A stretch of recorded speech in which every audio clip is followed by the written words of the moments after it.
시청하시기 전에 구독과 좋아요 꼭 부탁드립니다. 감사합니다.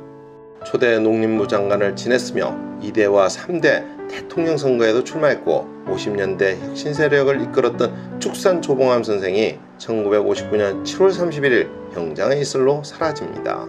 그의 제목은 국가 변란을 목적으로 껴야합하고 간척과 접선한 공산주의라는 것이었습니다. 독립운동가였던 조봉암은 한때 공산주의자였습니다.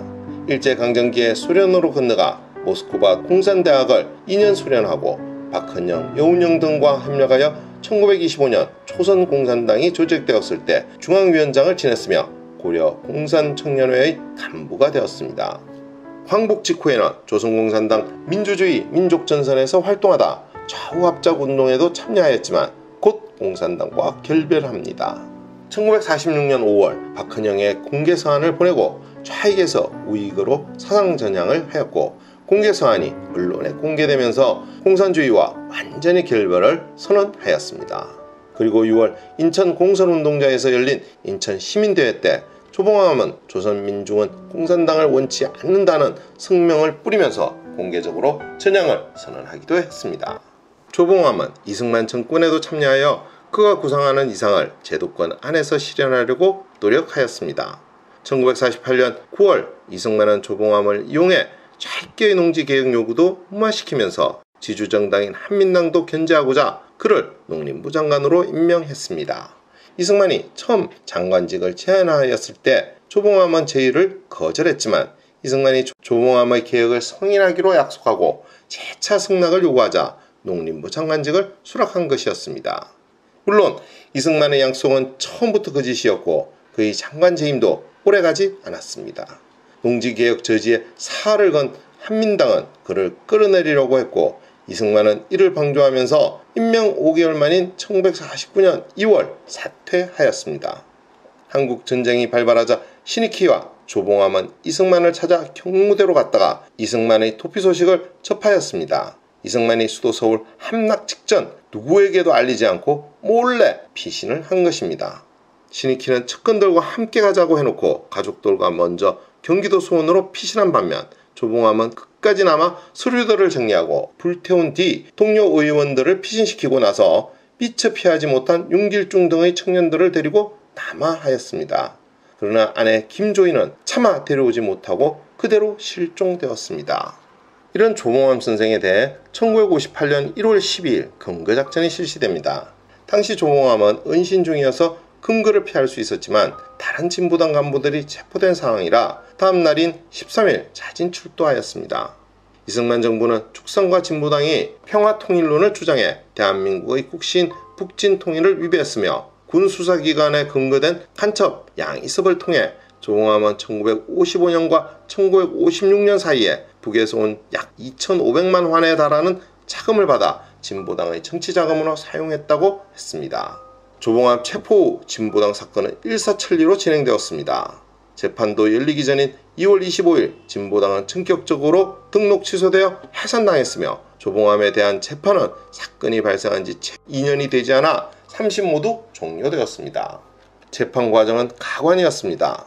1958년 7월 2일 1심 재판에서 당시 유병진 재판장은 간첩죄를 인정하지 않았고 단지 불법 무기 소지 등을 근거로 조봉암에게 5년 형을 선고했습니다.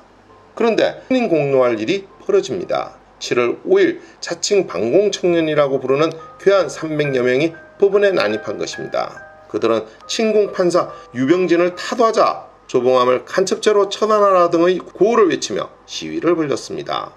그들은 10일 후 또다시 친공판사를 규탄한다고 대한문 앞에 모였다가 무장경찰에 의해 해산되었습니다. 이로 인해 1심에 관여했던 북관 유병진과 이병용, 백이호 등은 한동안 피신해 있었다고 합니다.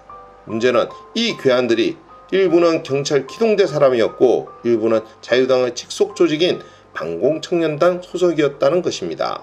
즉 이승만이 꾸민 일인 것입니다.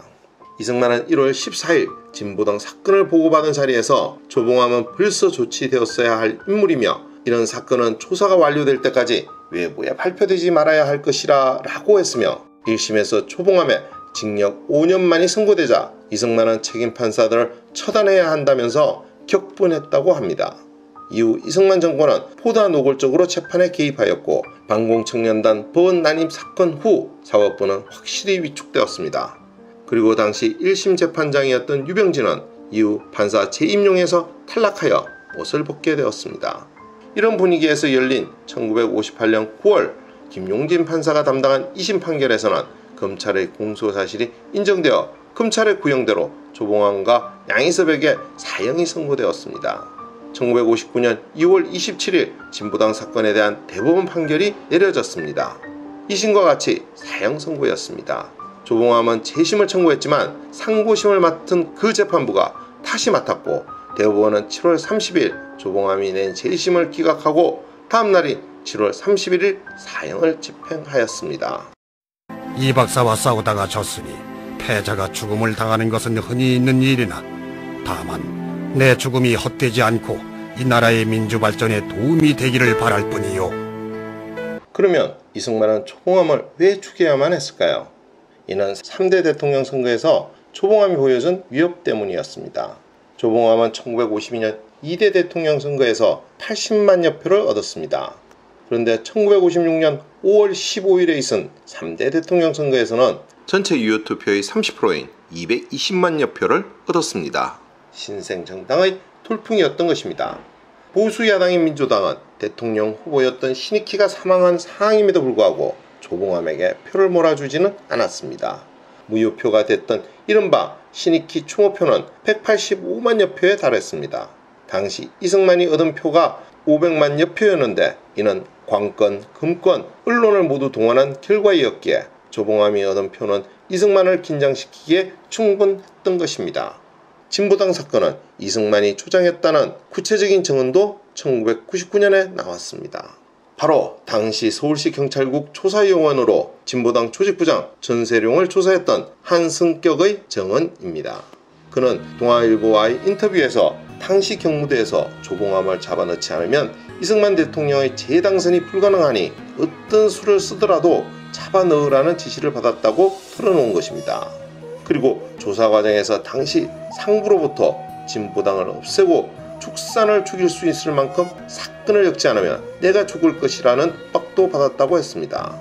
그리고 이와 같은 조작 지시를 받은 것은 1957년 말이었고 이때부터 시경찰국 분실에서 진보당 강령과 정책, 보고문 등을 소집한 뒤 이를 공산당 이론이나 북한 노동당 강령 등과 연계시키는 작업에 착수했다고 했습니다.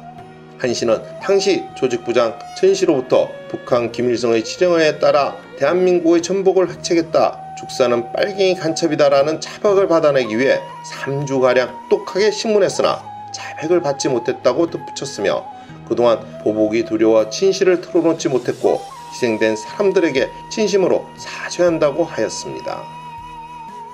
오늘의 이야기는 여기까지입니다. 더 좋은 이야기로 찾아뵐 수 있도록 구독과 좋아요 꼭 부탁드립니다. 알림 설정도 잊지 마시고요. 감사합니다.